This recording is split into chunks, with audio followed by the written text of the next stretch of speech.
Taigi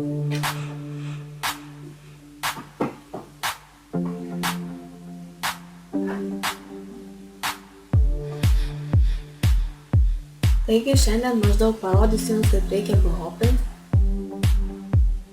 Tai šitą. Į konsolę reikia įsivest bindą. Pas mane, kad šokinėt, pas mane tas bindas suvestas ant pelytės subtiliuko į viršų, kad šokinėti. Aš jums paskiau parašysiu formą maždaug. Taigi, kad šokinėti reikalingi mums šoniniai mygtukai. Visiškai šoniniai, ta prasme A ir D.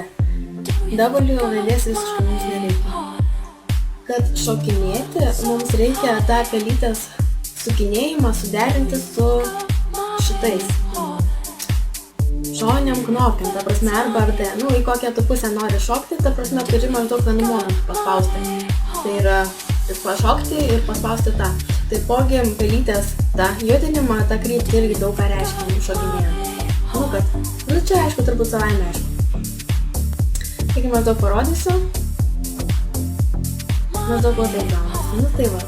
Ačiū, kad žiūrėjote mano super video.